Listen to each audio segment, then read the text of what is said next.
kind of quick introduction to our guest. So we have Ronnie Salem on with us tonight. This is somebody who not only has been a huge personal producer, but has transitioned those skills from essentially personally producing to building a massive organization. And I think that that alone speaks volumes as it pertains to Ronnie. Ronnie, do I have you on with me? Loud and clear. Excited to be with you guys today. Hey, we're excited to have you on. And I know that this year it seems like you guys really have unraveled so many things. But Ronnie, before we kind of dive into that, for those people out there that this may be their first time hearing from you, tell us a little bit about yourself, where you're from, what got you into the industry, and why Family First Life.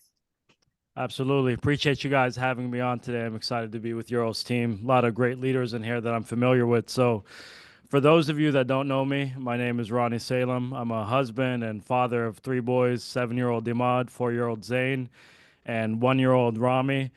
And when I was 23, I decided to drop out of law school, and I always knew that I wanted to be an entrepreneur. And I ended up signing up for a 24/7 instead of a 9 to 5 in the restaurant industry for the next 5 years. So after watching my upline now, Mahmoud Nasser, for 14 months, I decided to go all in and bet on myself in the financial services industry. Before, I had no experience in insurance. I didn't even know how the heck to sell life insurance before. So after that, being in the industry, this month marks 2 years. And after 1 year, I attended my first convention this past year, and I decided to bet on myself and sell the restaurants and go all in here. And it resulted in taking my team from $100,000 a month in issued paid business at that time during the convention to fast forward this past December till we hit 1.4 million a month in industry record time.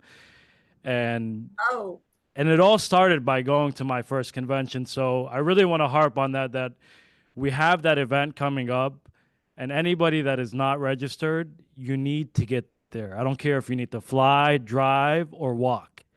That convention changed my entire life and the trajectory of my entire family. absolutely. And I think that that just speaks volumes, Ronnie. You said it was your first annual convention Mhm. last year. Your team was writing about 100,000 of issue paid volume. And now you guys are at about 1.4 million as of last Yeah. month.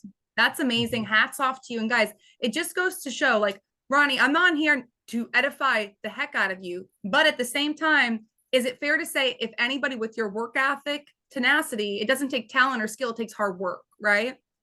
100%. So there's nothing special about me at all. So number one, I'm surrounded by a lot of great people on my team, and I have a lot of great mentors that were willing to invest in knowledge in me and give me that extra push when maybe the belief was lacking, or whenever I was thinking about, getting tired, because getting to that $1 million level, what we do is not physically tiring, but it is mentally tiring, and you need those great people in the industry to give you that extra push. Absolutely. And it sounds like convention really kind of reinvigorated you, sent you home with a new message, a clearer message of what you wanted to do with your team, and you absolutely delivered. So that's awesome. And now you're killing it on both, the you've killed it on the personal side, you killed it on the team side. Now, in selling, right? Because this is a sales call, right? Everybody on Mhm. here is pretty much selling in some way, shape, or form. What is the most common objection or common thing that you feel like you overcome and that you do a good job at? Yeah, so just recently I hit Hall of Fame when final December numbers came out, ended up wrapping the year at 404. So those were my two goals for 2024, was to hit Hall of Fame on my personal pen and to take my agency to $1 million a month. And the biggest thing is just applying yourself, right? So when it comes to selling, like, you need to master that script. The faster you can master that script, the faster that you start putting up huge numbers. And it comes down to, like, talking about objections right now, is when I first started, I had this post-it note on the bottom right side of my laptop, and it said agree, ask, attack. That's how I would always handle my objections. Later on, I came up for a name for that method, and now we call it the AAA method. So anytime I'm handling an objection, it doesn't matter if it's in the intro or at the numbers, I simply respond one or the other way. It's perfect, or I completely understand. I ask a question to challenge the client, and that's how I go in for my attack. So I would say, honestly, like, if you look at objections, right, there's only like three that you can get in the beginning, there's four that you can get at the numbers, and there's two that you can get in the application. So it's honestly less than 10 objections. All you need to do is memorize them and be able to respond quickly and advance a conversation. And I think that being able to not, harp there, so to say, right? Like you said, agree, attack. What was the third one? Agree, ask, attack. Agree, ask, attack. And I think when we Yeah. ask that question, right, it opens the door, right? Like you're Yeah. not disagreeing with whatever they're saying, but you're opening a door. And that's what we Yeah. do, guys. The more questions you ask, the more clear you're going to be of what that person needs and wants at that time. And then Yeah. attack, you're saying you're helping them kind of bring it back into perspective. Is that fair? Advance the conversation. It's as simple as that. Like the way I look at the objections in the beginning, I look at it as a smoke screen, right? I don't believe anything they're telling me in the intro. I didn't fill it out. I'm busy. Like I hear your dog in the background. I hear the TV. Of course you're not busy. And then in the numbers, like the way I look at it is just challenge. So challenge and close at the numbers. And then when you're in the application, think about it this way. If you've been on the phone with a client for 20, 30 minutes, do you think that they want the coverage or they just need a little bit more help trusting you? And all you have to do is make the client feel more comfortable on the phone. And you do that multiple ways. Send them a picture of the screen. Tell them why you need what you're asking them for. It's simple. You just need to make them feel a little bit more comfortable. So what you're doing is essentially you're edifying, hey, credibility, bringing it back to the why and kind of Yeah. making sure that you can tie it back in. Like you said, somebody doesn't just sit on the phone with you 20, 30 minutes if they're not interested in what you're talking to them about. So that's huge. And in running a team, you've scaled your agency. You just told us from, 100,000, give or take this year time last year over to $1 million. Mm-hmm. Obviously you were able to duplicate your sales process. Talk to us a little bit about something along the lines of how you were able to duplicate that process, maybe what it looked like in the beginning and what it's looking like for you guys now. Yeah, so I love training. When it comes to sales, like right now in my office, there's a left side on the office just for agents that are in training, and I'm there in the trenches, right in the middle of the cubicles all day, every day, training our new guys. And that's truly what I love doing in this business. I love teaching and training. So the way that we've been able to scale so fast is by keeping the training simple. So I'm literally coaching our agency between All Star, Wiley, my guys, Mahmood guys on how to train. So I just finished writing up, you could call like a mini book on how to train. So the way that I look at it is whenever I'm training an agent, it's weird, but this phrase always comes to mind. I think about the phrase comes up is walk bum bum. So that's my 1-year-old's name. His name's Ronnie, but we call him Bum Bum because he's always sleeping. So you need to train in baby steps and make it very, very simple. And the way that you do that is when it comes into, training on the script, right? What's the first thing that we do when we bring in a new agent? We train them on the script, but here's the biggest thing that's more important before that: setting the expectations and standards of what it's going to take to succeed here. And we spend about a good 20, 30 minutes on that, finding out what mutual goals are and whatever that is. So before you train, you need to set standards and expectations. After that, it's simple. Hey, week 1, we're going to focus on tonality and we're going to shoot to close 2 or 3 policies that week. So what you're going to do is 1, you give them an objective, and number 2, you set a standard in that agent's head to where now they're not just showing up to show up, they're showing up with purpose, they're coming in to accomplish something. And then week 2, hey, we're going to focus on mastering the first 90 seconds. We're going to shoot to close 3 to 5. And then moving forward, week 3, we're going to focus on all of the objections and the numbers. We're going to shoot to close 4 to 6 policies. And then for that final week 4, we're going to focus on a smooth presentation and getting through all of those objections in the application. And we're going to shoot to close 5 to 8 policies that week. And then it's like a 6-week training schedule. And then week 5 and 6 are just smooth presentations, A to Z. After that, I know they're ready to go full force, into the business. Right. They've shown their commitment. You've shown their commitment back to, to them. So to say, Yeah. they're gonna do what you say you're going to do, they're going to do what they say they're going to do for 6 weeks. You guys are on the same page. Mm-hmm. And Ronnie, is it fair to say that probably not every single agent makes it through that 6 weeks? So that's the biggest thing that I remember my mentor, Zach Twardowski, told me something. He's like, I wish that the process to join the business was harder. Because really, if you think about it, like I got on a call with these guys the other day in Florida, and they're like, hey, man, we're struggling with these agents, so and so. I was like, hey, man, like these guys are giving you the cue that they're not a right fit for the business. So for those of you watching, this is not the industry that you can just come into and just become a millionaire. It's a get rich quick scheme overnight. That's not how it works here. But if you put in the work quick, you will get to that level in this business faster than any industry I've ever seen. Because I feel like I've done it all from law school to businesses to now being here, but it is a two-way street, you know? So like it goes back to meeting people halfway. And the way I look at it is like, hey, if you know, if let's say they're not showing up the first week or they're clocking in late, like that's my cue that they're not the right fit for the business. Because think about it, if you're showing up late the first week to the business, like imagine what's going to happen to them after a month. And hey, like at the end of the day, I do respect that it's not for everybody. And if I can't help you, I will not participate in hurting you, you know? And is that the conversation you essentially have with that agent? Like, I'm not going to Yeah. participate in hurting you, and you just 100%, because I know that like the way I always put it into perspective for my guys that are in the office, like, hey, if anybody in here has ever had a 9 to 5, drop a one in the chat for me.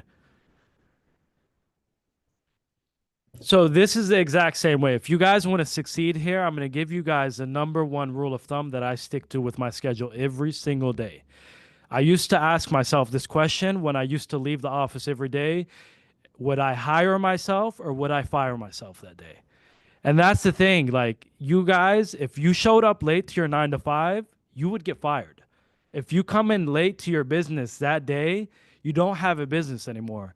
So, like, you need to treat it the exact same way. My schedule every day is from 9 to 6:30, and the only reason I leave the office at 6:30, like I get FOMO leaving the office at 6:30 because I like to stay here till 8 or 9, but I'd probably be divorced if I was here till 8 or 9 every day. So unfortunately, that's not a solution because my wife and kids like when I come home for dinner. But like that's the schedule that's set, you know? Like it doesn't matter if it's Friday and mom's in town. Like I do not leave the office till 6:30 and everybody in my house respects those hours. And like that's how you need to treat this business. You need to treat it like a corporate job with those set hours. and when you can do that, it's going to provide the proper structure, right? I think that that's a great testament to like, hey, are you for this business or not? I love how you said they're giving me cues that it's really not for them, right? Yeah, They're giving 100%. cues, in month one, they might make it to month three, Ronnie, like barely, right? You know what I'm saying? But like in terms of long-term business plan, it's not going to work, guys. This isn't like we do it when we feel like it. We got to be really scheduled. So I love how you said that the 9 to 6:30, then you have that fear of missing out. So to say when you leave the office, but you're ready to go home and see, your wife and kids. Yeah. I think that if we could all go back to day one in the insurance industry, there's something along the way that maybe we would have done a little bit different. We would have tweaked, we would have adjusted, changed, done differently. Is there anything that comes to mind when you take a look back, in the past year and a half or so and say, hey, I wish I'd done that sooner, quicker, different? Yeah, so the biggest thing was that, my first year, I'll be honest, I didn't believe in the business because I would always hear those numbers that were being thrown out.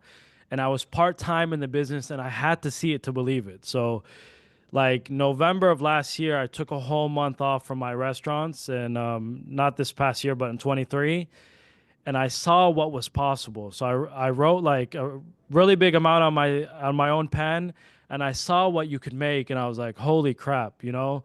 So like the biggest thing that I regret was not going full time earlier, just because, I guess you could say I wasn't the 23-year-old kid that dropped out of law school. Now I have a wife and kids. Like if I screw up this time, like it's gonna have a lot of repercussions, you know?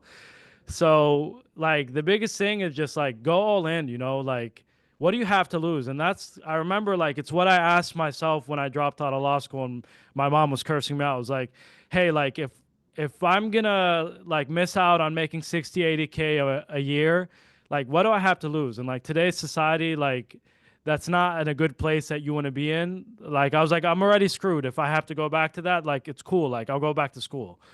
So like just take the bet and bet on yourself. And it all comes down to just believing in yourself. Like if you know that you're gonna put in the work and you have the work ethic, just go all in. Like I wish that I would have went full time, and not had waited an entire year before coming into the industry full time.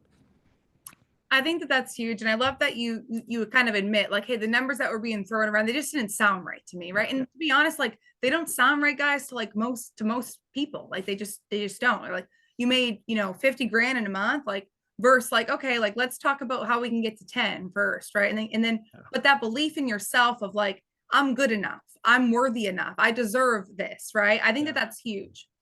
Yeah. And Ronnie, what helped you build up that belief over time? I think it was just getting around the right individuals. So like a lot of like if you look at my inner circle now, it's like literally Wiley Hawkins, Mahmoud Nasser, Zach Twardowski. Those are the three people that I talk to on a daily basis. So like it's by surrounding yourself and by the right people. So that's the biggest thing. Like sometimes in life, we hold on to those relationships with those friends, that family that really are dragging us down every time we talk to them. And I had to get away from a few people so I could take that jump and get to that next level, and it's as simple as that. Like if you get around the right people, you're going to get the right information. And that's how my $1 million run started. I got to know Zach Twardowski at our last convention. I went out to lunch with him and he told me something that stuck with me. And I came home and I wrote it on my whiteboard. He said, the year that I got to 1 million, my team was at 100,000 going into that year. And I said, how did you do it? And from there, it just clicked, he became my mentor. We started talking on a daily basis, talked to him for at least 30 minutes almost every other day. And it's simple, all I did was get around the right people to get the right information, and it got me to the next level by implementing it right away. Absolutely. And that's huge. I love how you said too, you got around Zach, and I definitely know this about Zach. It's like if you're asking him for help, you got to apply that help, come Yeah. back, what's next? Apply, come back, what's next? Just like you do with your agents. Now, going from bringing your team to 100,000 over 1 million in a year is huge, but you can also recruit, in my opinion, the right people and the wrong people. Obviously, you've recruited a lot of the right people. Hmm. Talk to us a little bit about your recruiting process, what that looks like, and why you think your team has been able to do what you guys have been able to do collectively. 100%. So that's a great question. So we just did the numbers on last year. We have an 86% persistency rate amongst agents in the agency, which is one of the most things that I'm proud of, that everybody that we are bringing in is doing well and sticking around. So that's something that I'm super proud of. And this is one of the many things that I took away from Zach. So also from Sean, because I went to his house literally 2 weeks after convention with Zach, and he told me something that stuck with me. He said, the way that you need to recruit is you need to recruit like an NFL scout. And that's the way that I recruit. For me to come into my team, you don't just have to take that exam. Like I throw 4 or 5 curveballs at you before I even let you step into the agency, or even before I send you that exam to begin with. So if you're writing down, I'm about to give you guys the playbook on that. So the way that you make sure that you're bringing in the right people into the business is, number one, is before I get on a conversation with them, right? The first conversation is 8 to 10 minutes, and all I'm doing is getting to know their personality. I don't even talk about the business. I don't even talk about the pay. I don't talk about anything that has to do with the business.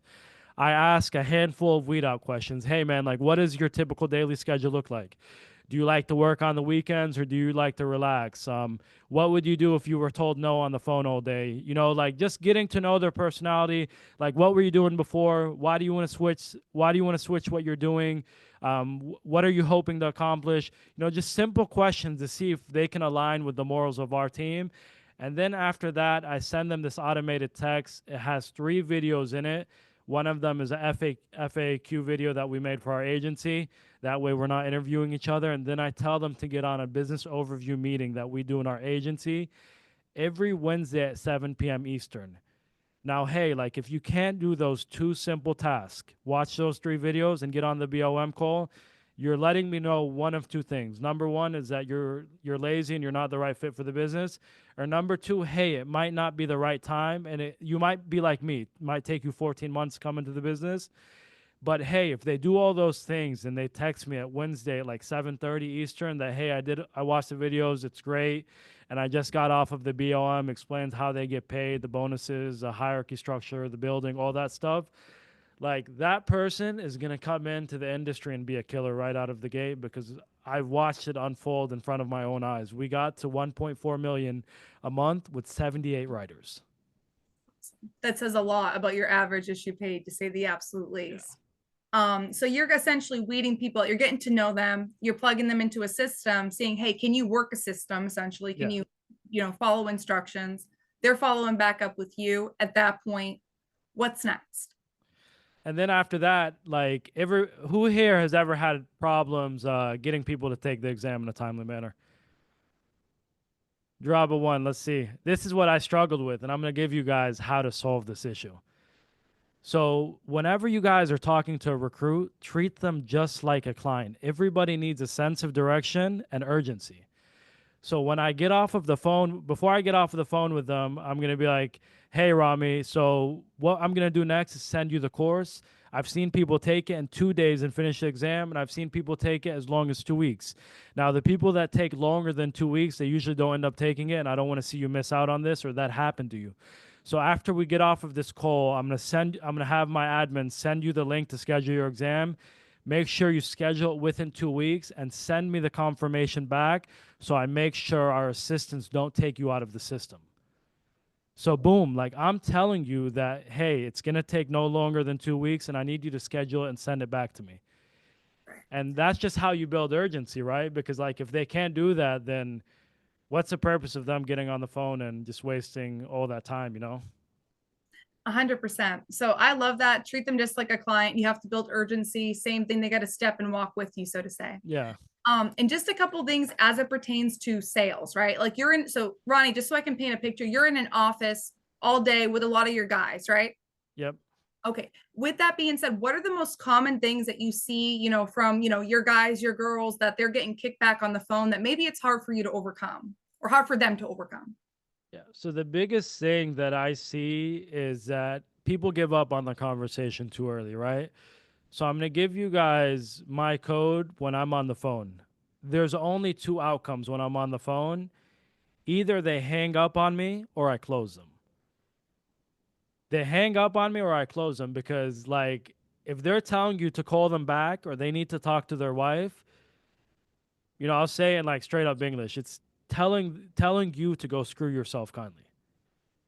Or you left the client unsure about something. So the biggest thing that I've seen where people are not able to close at a high rate is they're not simply asking enough questions. If they need to talk to their wife, like don't sell off of the approval, like sell off of the need. And the way you do that is by asking more questions. Hey, Michael, did you just need to talk to your wife about which option you should go with or whether you needed the coverage to begin with? A rookie closer would say, hey, we just need to get you approved, then you can talk to your wife.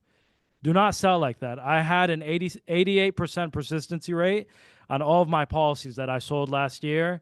And the way you do that is by selling off of the need. So anytime you're asking questions, it should be driving the why and challenging the client. I never shove a policy down a client's throat. If you give me more than 3 pushbacks, I let you go and I tell you, hey, unfortunately, Michael, I can't care more about your family than you do. If this is not something that's important to you, we'll just go ahead and have to close out your file. I love that. So you use this 3-strike rule, so to say. Yeah. Like if I come back at you 3 times, 3 different objections as to why I don't need it, don't want to talk to you, whatever it might be, you're like going to politely dismiss yourself versus waste a ton of time trying to get me on the same page as you, right? Exactly, 100%. And I love how you said you sell off of the need. I think that that's huge, especially like, somebody that was in the home, like myself, going to telesales. Sometimes it feels like almost more transactional than it ever did, right? Yeah. With that being said, there were a lot of things I needed to fix going from in-home to telesales in terms of making sure that those questions were still being asked, because it doesn't feel necessarily quote unquote as real if you're not right in front of that person. So Ronnie, so what are some of those questions that you asked to pull that need out? Yeah, so the biggest thing is when you're selling life insurance, it's an emotional sale. People don't wake up and say they want life insurance. They get life insurance because they have somebody that they care about that they want to protect. So it's simple. Whenever you're building the why, you drag it the entire sale. And I'm going to give you guys the tips that you can almost close, I would say at least 75 or 80% of the people that you talk to. And it all comes back to that why, right?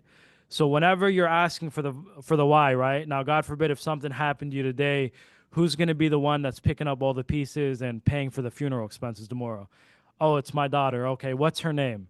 How old is she? She's 21. Okay, so I'm assuming the reason that you're looking into this is because your daughter is so young and you don't want that burden to fall on her. Is that correct? Did I understand that correct, sir? Yes, absolutely. So like make the client repeat the concern multiple times throughout your script, and then after that, Like, this is where you close on numbers.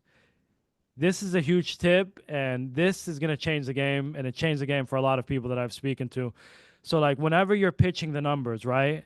So this option is going to be $20,000 in coverage. It's going to take care of the burial expense for 15K and leave about $5,000 behind to your daughter Amanda. And boom, all you do is mention the beneficiary's name when you're pitching the numbers, and little simple things like even when we go into the application, right? Like everybody rushes between the health questions to the beneficiary to the banking. If you want to sell at a high level, you need to drag that why the entire time. And when I get to the beneficiary in the application, I spend about 5 minutes there asking questions like, if they tell me like, "Hey, I'm married. How long have you been married for? Do you have any advice for me?" I'm just now hitting almost 10 years, and like I don't know if we can make it 20 or 30. Like I mess with them. And I'll be like, "Oh, it sounds like your experience. You've been in the game 30, 40 years. What advice do you have for me?" And they'll always say something like, "Oh, there can only be one boss in the house," or listen to whatever she says. I'm like, all right, so sounds like that's what I need to start doing because I haven't been doing that. I've been sleeping on the couch a couple nights a week. Whatever I can say to make them laugh, and just ask simple questions like, "Hey, like, what do you like doing with your wife?" Or, "What do you guys do after so many years? Is there any grandkids? Do you like seeing them?" Whatever emotion I can build, I just spend about 5 minutes there, whether it's the beneficiary is going to be a child or a spouse. Just ask simple questions and build that last bit of emotion before going into the banking. And if you do that, you're going to convert 90% of the time on any banking objection that's going to come up, because you're probably not going to get it because now the client's guard is all the way down. I love that. And that's huge because, guys, when we're not using the beneficiary, we don't know their name, we don't know how old they are, we don't know the relationship. That's just not a good, that's not a good place to be. So I love how you talked about bringing that through the application as well. Now, last two things I do want to hit on is sometimes folks get hung up, so to say, in the application process at two places, like you mentioned, which are probably social and bank, right? Mm-hmm. With that being said, what are some tips that you would give to people in terms of avoiding that from the beginning to not get it in the application? Yeah, so I've seen, like, just being around like top closers, I've seen two ways, and I'm gonna give you guys my way. So I've seen the closers that I call it setting the table. They let them know ahead of time that they need all this information. I personally don't do that because I'm not gonna scare you within 10 minutes into the conversation by telling you I need your social and banking. I take the alternative route, and I do that by building trust. So, and I make stuff simple, by confident in myself when I get to the application. I don't need to tell them up front that I need it. I'll address it when I get there. And the way I do it is by keeping it simple. Like, if you're going to ask the client, "Hey, Rami, I need you to go ahead and give me your full social security code," you're not getting the social. Just keep it simple. "Hey, go ahead with your social and your social." Like, simple. It's not a big deal. And if you do get a pushback, "Oh, why do you need that?" That's how they look up your medical records so they can make sure you're not in hospice or strapped to a bed or something crazy like that. Does that make sense, Rami? Okay, go ahead with your social. Now, if you don't repeat that question, I can assure you that you're not going to get the social because it's simple. Does that make sense? Yeah, it does. Okay, go ahead with your social. So like if you tweak your script and you input that, "Go ahead with your social again," you're gonna get it 90% of the time. And the way you respond to that objection, it's simple. You don't make it a big deal. And hey, if they give me another pushback, I'm ready for 3 pushbacks. They can hit me with whatever they want. They can light me up like a freaking Christmas tree. I'm ready for any objection that comes because I've studied my script. I know the game. I've studied the objections. I'm ready for it. Like, that's what makes it fun. Like, if you guys just want laydowns, like, this job is not fun. Like, I can be on Zoom with my guys and I'll type in the chat, like, "I'm going to do 100 push ups. A social security objection is coming." I hear it in her voice. And you just keep it simple. Like, "Okay, I still don't want to give that out to you." That's actually how they make sure that you are who you say you are. And the way they make sure is by that number aligns on the death certificate. Does that make sense? Yeah, it does. Okay, go ahead with your go ahead with your social if you want your family to be paid out. Just, it's simple. I make it not a big deal. I love that. And when you say things with confidence, no big deal, really matter of fact, it's almost Yeah. just like, you're just doing your job, right? And that's all Yes. we are doing. And I love how you said, "I've studied my script, I studied my objection." So, in other words, Ronnie, what I hear you saying is like, "Hey, I didn't just wake up one day and get on Zoom and be like, hey, somebody else is going to correct me every single time I get I'm at work right now." You Yeah. mastered how to overcome that because you got it a couple of times, handled it, and then we're like, hey, I want to have fun at work, not feel like I'm Right. in the full court press all the time, right? So let me go 100%. ahead and get these objections out of the way, know my script, know my objection, so I can feel like it's just second nature, right? Yeah. And I think that's where a lot of agents miss. So I love how you brought that up. Now, how about the banking objection? So it's simple, like I just asked them, like I asked them for their, routing and account number. Like, have you ever given out a check before? Yeah, I have. Did you notice that all of the numbers are the same on the bottom? Yeah. Like, okay, so like that's the most secure method of payment. Does that make sense? Yeah, it does. Okay, go ahead with your account number. It's simple. And then like if they're like, "Oh, I don't have my bank statement," right? So the way you get around that objection is you always want to ask the question that gives you the answer either way that they respond, right? So if you guys want to elevate your game, this is how you ask if they have a bank statement if they don't have a check laying around. Now, hey, do you receive your bank statements via mail or email? Now, if you ask, hey, do you have a bank statement? It's a simple yes or no question. We know they get it one way or the other. Now they have to respond, and either way that they respond gives you the answer that you're looking for. And then, boom, hey, if they don't have their check, they don't have their bank statement, this is what I call the checkmate. Now, no worries. What we could go ahead and do is we'll go ahead and put the debit card on file. Go ahead when you're ready with that debit card number. Simple. And I call that the checkmate. Two things are going to happen from there. Either they really don't have their check or bank statement, or number two, they don't trust you and you need to build some more trust and let them know why you're asking for it. Maybe send them a picture of your screen or get them on Zoom. Right.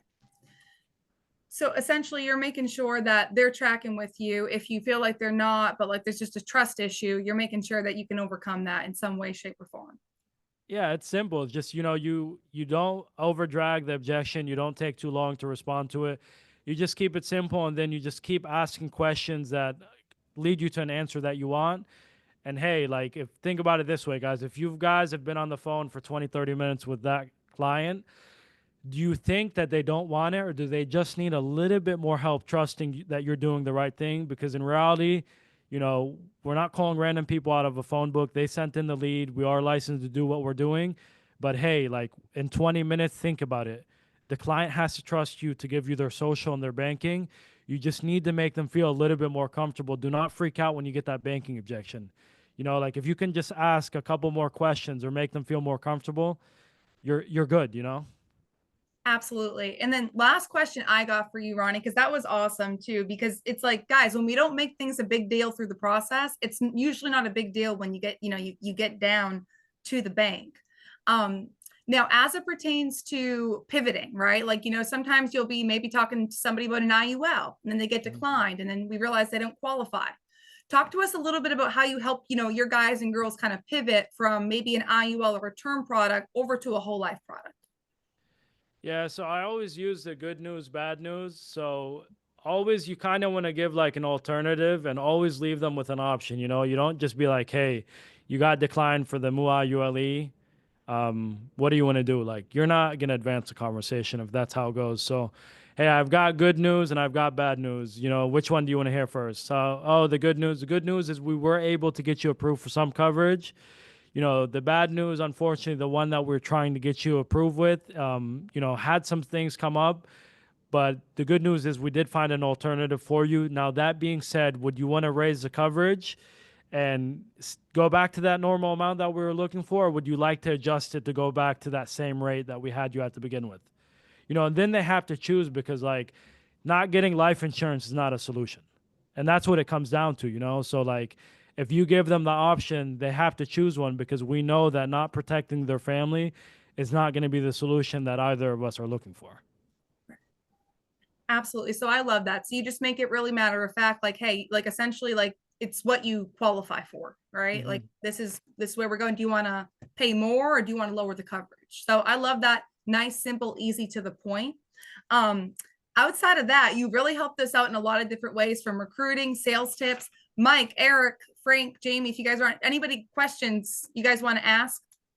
Ronnie's always a beast, man. I love hearing him train. I've had the opportunity to meet him in person, and I think if all these people at our convention, it would definitely help you to go up and talk to him and ask any questions you got for him. I appreciate you being on, Ronnie. Hey, Appreciate Ronnie, you, quick Mike. question. And I love you, brother, and I love your Love you, family. Schmitty. Um, 1.478, it doesn't take a math wizard to pull out a calculator, 18 G's each. Tell us a little bit about what that looks like. What are your, just, break me down. Like, obviously you have agents that are doing, 60, 80 families. You have, agents that are doing, just brand new, right? 3, 4 in their first couple of weeks.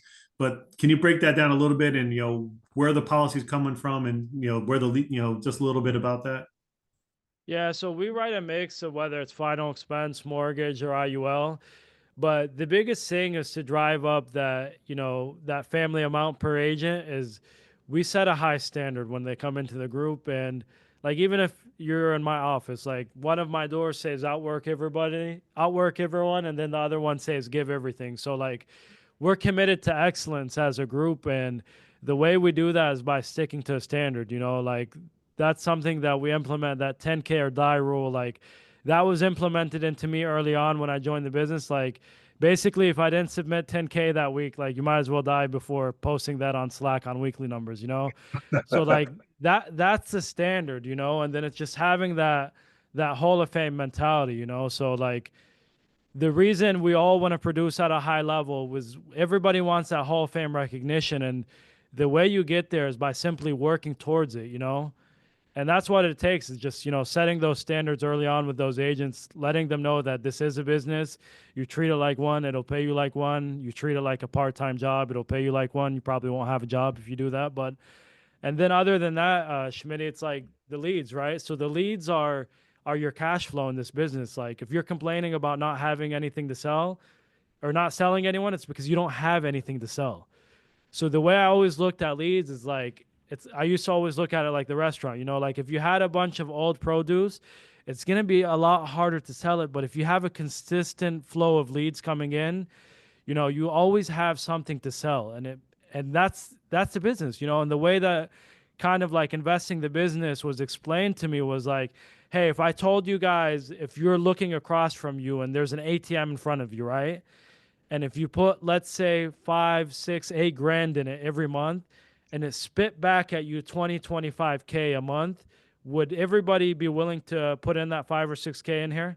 If you would, drop a one in the chat, because if you don't agree with that, then you're probably crazy, But that's how I always looked at investing into the business. It's like you want to grow a business, you just got to invest into it.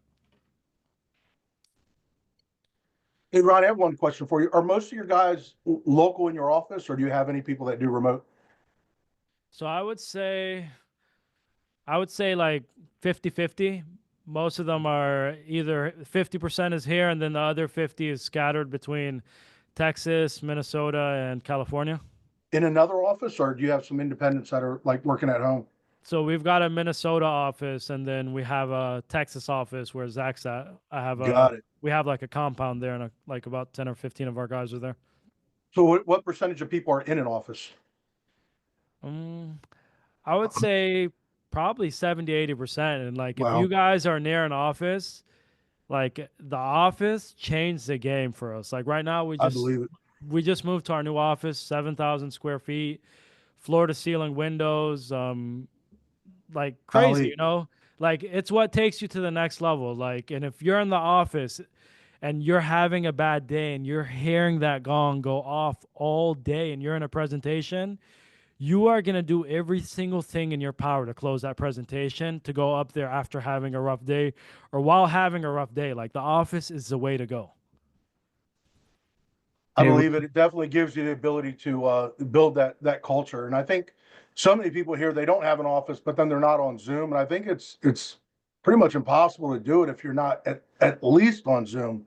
So anyone thinks they can do it without being around other people, you can't. You got to be around others. So I Yeah, appreciate it. 1,000%, Mike. And the way, like, I learned off of Zoom. I wasn't in an office, just to be fully transparent with you guys. Like, I Yeah. learned everything I know off of Zoom. Just a year ago, we moved into getting our own office. But, like, that's the thing. Like, if you guys are not showing up to the office, you're not showing up to Zoom, how the heck do you expect to learn? Yep. You're isolating yourself. You're signing yourself up to fail. And that's what it comes down to. Like, if you're not on the office, you're not on Zoom, you expect all of the great leaders that I see in here in front of me right now to reach out to you and help you. You expect Mike, Eric, Marisa, Rami to go look for you. Like, they're actually hurting the other people that need help by going and looking for the people that are isolating themselves from Zoom in the office. And that's what it comes down to. Hey, just a quick follow-up, Ronnie, based on Mike's question. So do you focus your recruiting on those three regions because of that, or do you recruit some other?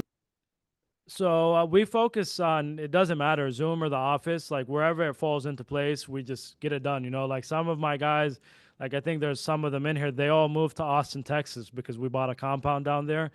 Like if there's a will, there's a way, you know, they could dial off Zoom, they could show up to the office. A couple of my big teams are in Minnesota or Austin, so like they have their own offices out there. But you know, wherever that person is, like as long as there's a will to learn, they will. You know, whether it's Zoom or the office, all you have to do is show up and actually let us help you. You know.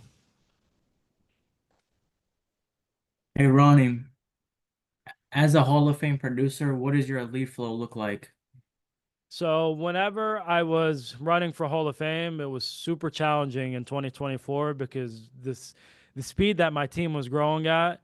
And I remember in March leaving convention, I had a crazy month that gave me a big push. I hit 81,000 that month. And the way I always looked at it, like, hey, if I was going to be busy training all the time, I would rather spend more money on leads and get, you know, more people responding to CRM drips or scheduling appointments with my dialer with the drips. And that's how I gave myself more opportunities, was by spending more money on leads. And I would always spend $2,000 a week. And that's the biggest thing, you know, like the way I looked at it is I'm going to spend my $2,000 a week. My standard was to write 15 to 18K a week. And then I'm going to give the rest to my agents that are in training to run through one last time, you know? I saw a question just pop up about chargebacks, and I know you addressed it earlier in the call. You said, I mean, you have what, 85, 86% persistency, right? 88 for 2024. 88. There you go. So whoever asked that. And that's basically what this whole call, a lot of this call is about, is how Ronnie makes a sale, and the way he sells keeps, you know, a ton of chargebacks from happening. So I think we're going to post this, and people should listen to it over and over, because that's huge.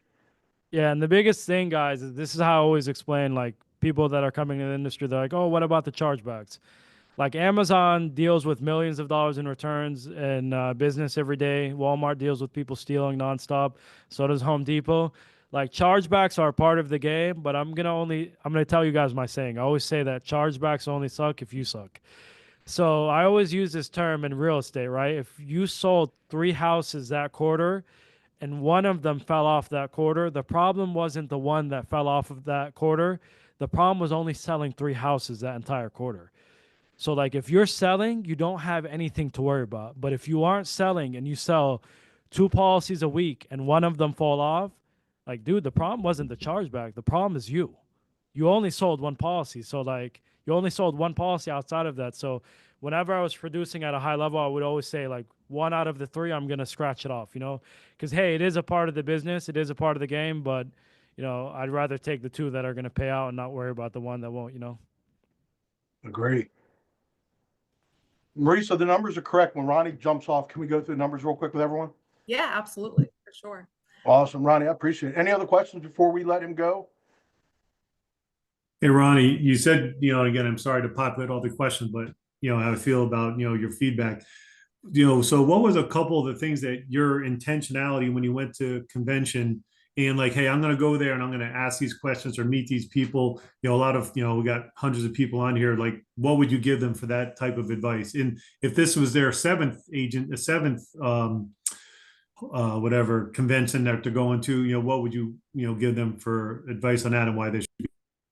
So I would say the biggest thing is like, don't be afraid to go up to people, you know? So like I recently went to the Founders Day like a month ago, and it was so funny because I remember going to my first convention and going up to people and asking them all questions. I would go up to Grady, I went up to Zach, went up to a bunch of top producers, Steve, asking them questions. Like I had questions ready, you know? And then like being at Founders Day, like everybody was coming up to me asking me questions. So I was like, dang, it's like, it's a good feeling, you know? So like, those people that are going to answer your questions, like, don't be afraid to go up to them. This is truly the best family there is out there in our IMO, because everybody wants to see you win, and you know, they don't need to see like a outcome out of helping you, and they are open to helping you. So like it's simple, you know, just ask questions like, wherever your constraint is in your business right now, like, hey man, like I'm having a hard time getting over 30K a month. Go ask the top producers that are up there. Like, hey, I'm new. I want to learn how to sell 40, 50K a month.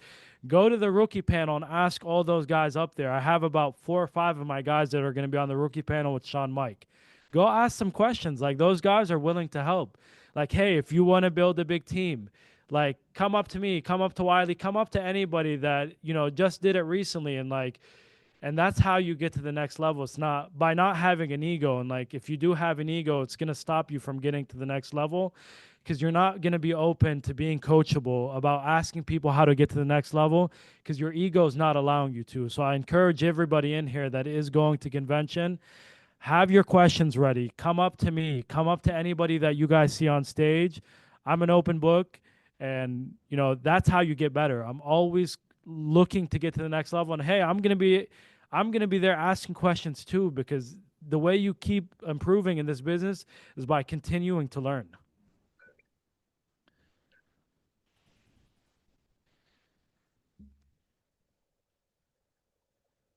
Then I know you guys are about to go through your numbers, so let you guys get to that. I'm going to drop my Instagram in the chat for anybody who has any questions. Hey, drop a fire emoji if you guys thought this was helpful, man. Thank you, Ronnie, so much. Appreciate you, Shmini. Ronnie, we appreciate you. Thank you so much. We'll see you at convention.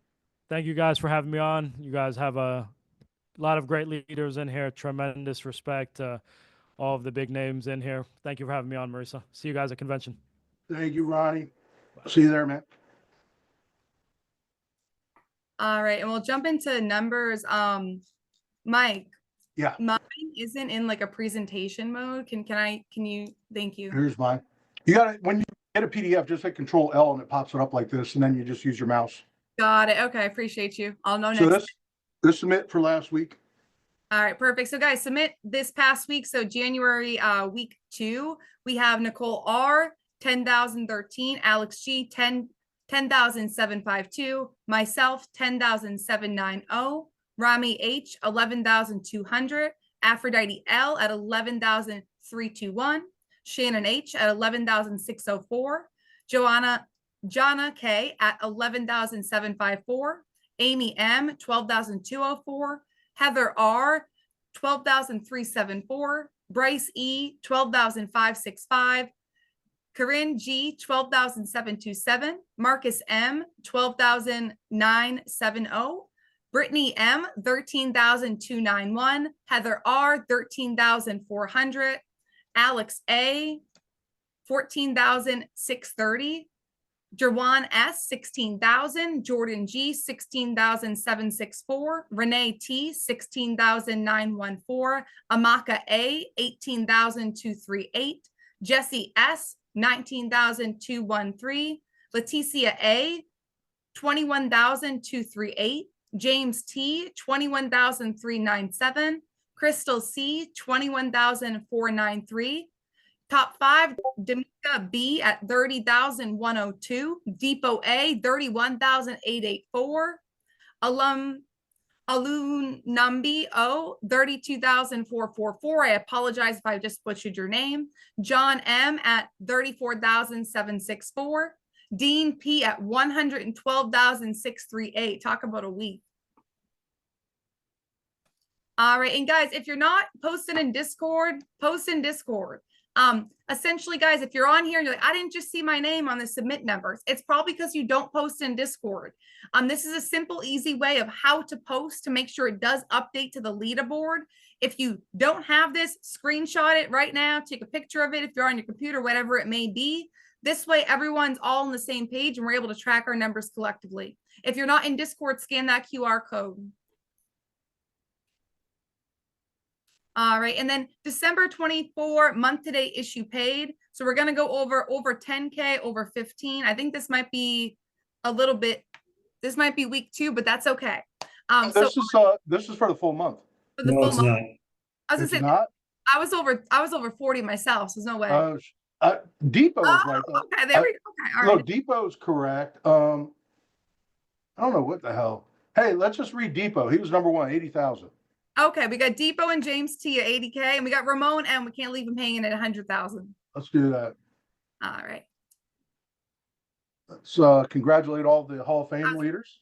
Yep. So guys, Hall of Fame producers, you're looking at a lot of them right now on this page. So all life volume, if they can do it, you can do it too. The right intention. We have more on the next page as well. And guys, I think it's also important to point out, not only Life Hall of Fame, but Annuity Hall of Fame producers. We got Shannon C, Stephen S, Regina L, and Dean P. So way to go, guys. This is huge, guys. If you're not aware, you're not tracking your numbers. Cancun retreat, it's coming. It's going to be here before you know it. There's only 300 spots, 250,000 in IUL and life volume. This started August 1st, so you might be way ahead of where you thought you were. You might have just got started today and be like, oh man, I'm not going to make it. Don't think that way. You can make it. 250,000 in life volume till May 1st. Top 300 people. The more you write, the better spot you get. So don't miss it. Does this look right? Did you do more than 388? No, I think this is right. Yeah. All right. So month to date managers issue pay, we got Muhammad D at 127,016. We got Dean P at 128.55. We got Corinne G at 133,297. We got James T at 134,461. We got Kamal H at 134,856. We got Willie P at 138,638. Ramon M at 145,629. Jeremy W at 167,135. We got Christina M at 195,410. Lewis J at 205,175. Ronald T at 231,367. Ginger L at 241,361. Caroline C at 265,445. We got Kendall at 271,157. Kevin H at 301,376. Kali S at 309,108. Elaine F at 365,373. Jonathan P at 387,244. Myself at 388,311. And Amala S at 476,356. Way to go.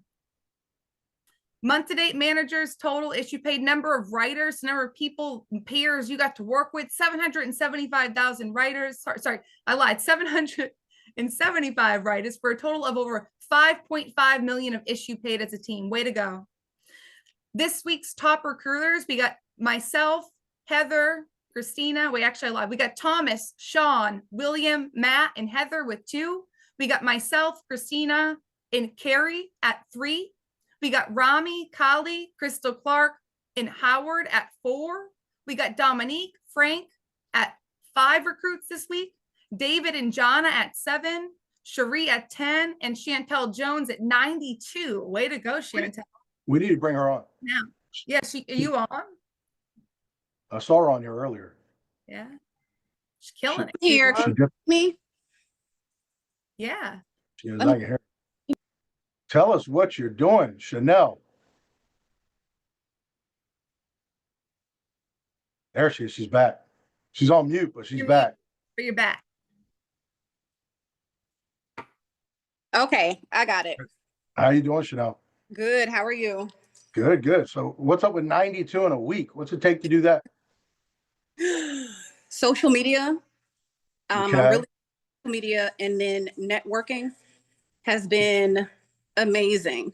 I've been in business for like the last 15 years, and we are really big in groups. A lot of the recruiting came from some of our business groups. So what I love about that group is everybody is pretty much business minded anyway. And so with networking and partnering with other people to share our services, that's how we're able to, recruit at a higher level. There has to be something that you've seen or something here that makes you talk to that many people about what you're part of. What is it that you like about FFL that has you sharing it with everyone? I think the leadership here is great. I worked directly with Callie Somerville and Tiffany as well. Okay. with the mentorship calls that I had with them, I first started, mind you, I'm part-time. I know a lot of people are just doing full-time, but a lot of the people that I bring in, they're on social media, they're business owners, they're part-time. And so we're working business a little bit different. We have meetings and our team is really focused on business building. So we do the business building. We talk about the chargebacks, how important that is. We talk about the script. We talk about all those things. And then we put, lead people to the live dials so they can learn. Encourage people to get on the trainings so they can learn directly with the carriers. So it's a lot of just my team specifically focused on building because that's what I'm good at.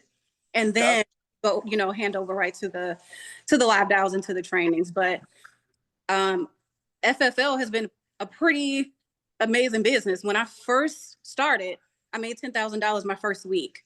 And so that part-time. Got it. Okay. part-time. So I love it.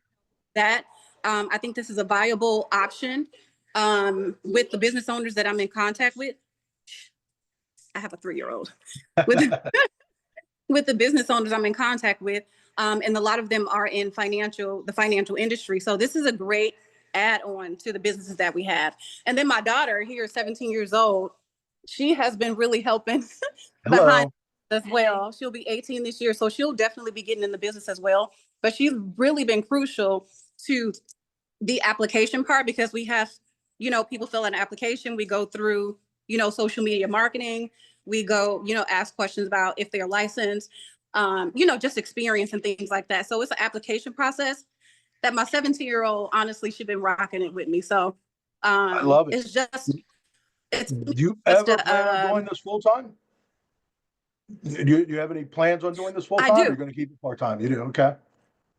What do you think you can do as a part-time agency builder? What do you think you can do? How big can you get this thing in 2025?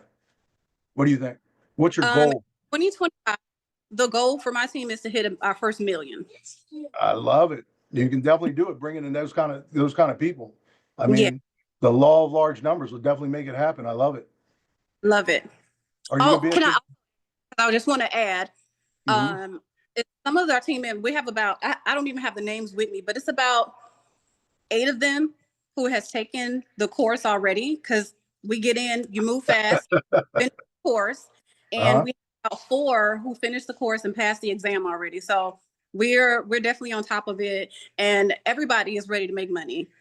So what do you think about just hearing Ronnie talk? I mean, he did it in 1 year, went from 100,000 to $1 million, right?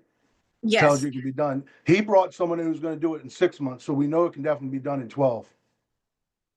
Well, listen, Ronnie, I'm on your heels. And you're going to be at convention, right? I'll be there. Awesome. I love it. Thank you very much. Thank you. Absolutely amazing. So everyone heard it. So everyone write down Chanel Jones. We'll check in December and we'll see how close she's at that $1 million. Incredible. Killing it, Chanel. Way to go. All right. And then top weeks agency recruits. So Premier with 1, Velocity with 7, Allegiance with 9, Golden State with 10, Solidity with 16, National with 18, Invincible with 30, and Fury with 109. Way to go, Fury. Guess what team Chanel's on? It's really hard to tell. Yeah. Now, guys, if you're on this call, you haven't been on this call, you want to recruit more, maybe you haven't thought too much about it. You're like, hey, now's the time. I'm going into convention. I'm excited. I'm ready. Take a picture of this. Whether you're new in the business or you've been in the business for years, this is a really useful way of how to essentially present the opportunity to other people in a non-aggressive way. So you can either take a picture of this or talk to Chanel. Yeah, or talk to Chanel, definitely. That too. That might work better, actually. No, I'm only kidding. But guys, weekly calls, you guys are on it today, so you hopefully have these dialed in. There's live dials every single day. If you're not joining those, you got to join it. It's only going to help you. Just like Ronnie said, don't do this thing by yourself. We got the Base Shop Builders call Monday at noon, followed by the weekly sales call that we're on right now. Tomorrow at noon, there's an amazing call, the CRM Center training, which has helped me quite a bit in my business. If you're struggling with CRM Center, that's what it's there for. So thank you, Mike. Jesse does that training every Tuesday. Jesse, you're the man, and you have a lot of patience because you absolutely crush that call literally every single Wednesday. So thank you. And then Thursday, guys, we have the Simple Retirement Solutions call at 12 o'clock. That's huge. Make sure you're joining into it. And the recruiting blitz with Trey at 5:30. If you want to recruit, talk to people, you're not really sure how to, get on that call at 5:30. Get in the hot seat, get uncomfortable. Trey will walk you through what to say, how to say it based off the relationships you have with these people. So you're able to duplicate that from there forward. And then on Friday, the Next Level Live drops off the FFL corporate page. And on Saturday, we have new agent orientation at 10 a.m. So if you have new agents or you are a new agent, make sure you're plugged into that. And guys, you heard Ronnie go over it. You heard it on this call 100 times. You will continue to hear it while you're here because it works. If you're not registered for annual convention, get registered right now. There is not a better time than right now to scan that QR code, get registered. Not only are you going to be able to hear from a ton of different people like Deion Sanders, Eric Thomas, Dave Anderson, Tim Grover, Pastor Matthew, and our CEO, Sean Mike, but a bunch of people that are also still doing this in the business, whether that's growing the business or selling at a high level, whatever you want to do, I can tell you there's somebody in this business doing it at an extremely high level. So get registered.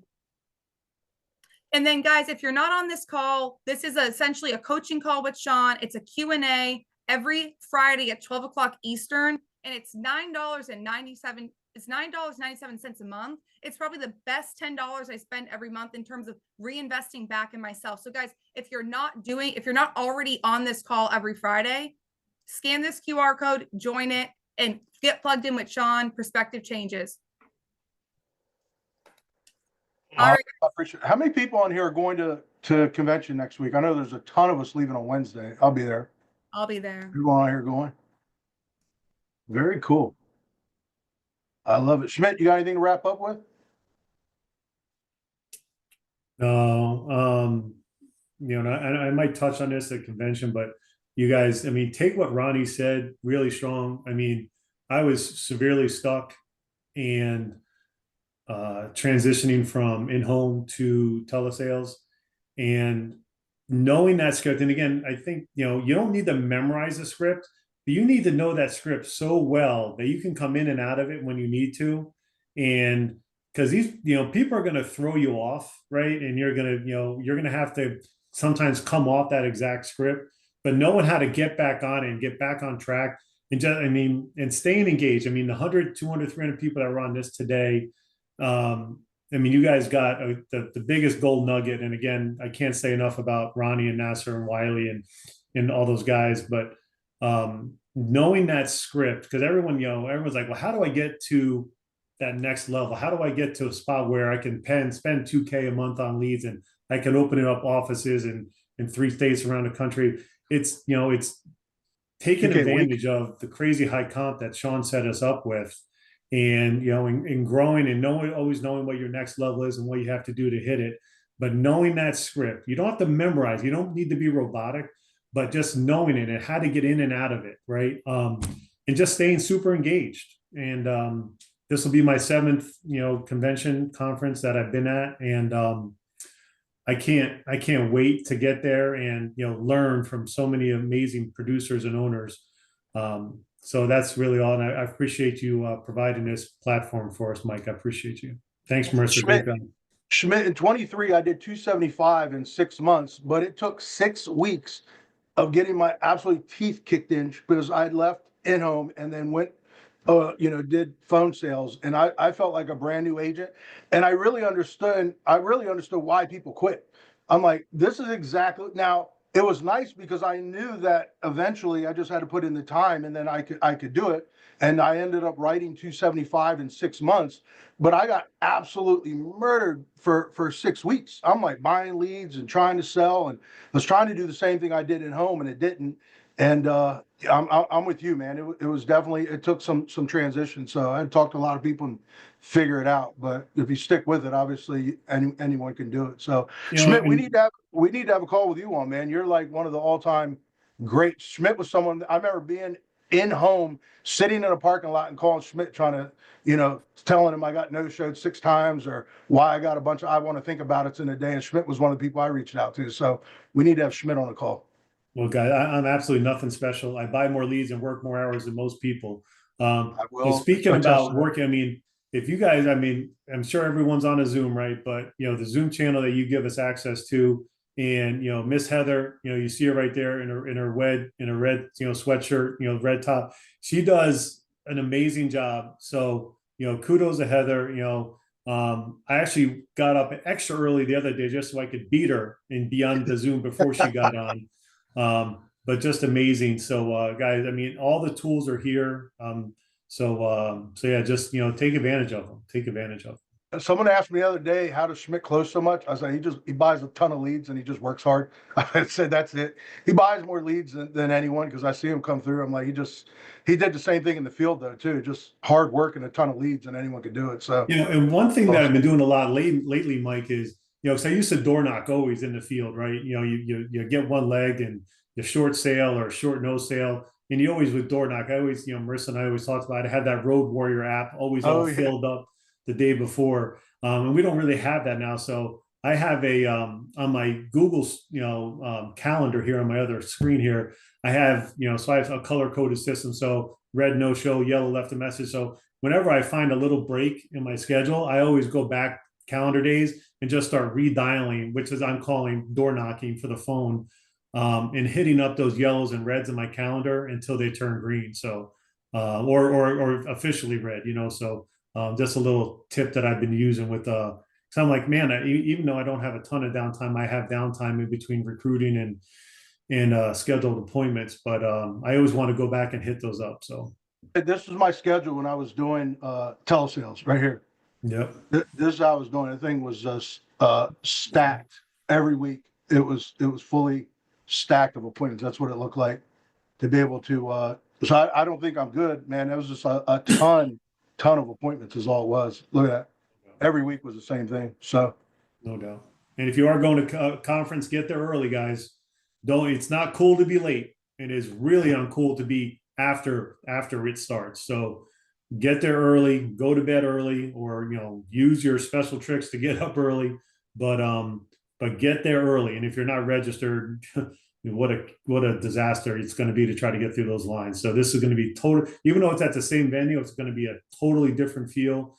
We're going to be maxed out. The seating is going to be a little bit different. 131 speakers. So it's going to be amazing. So get there super early. we'll see you next Monday, the last call before conference, and then I'll see everyone on Wednesday in Dallas. All right, guys. See you next week. Thanks, Mike. Bye.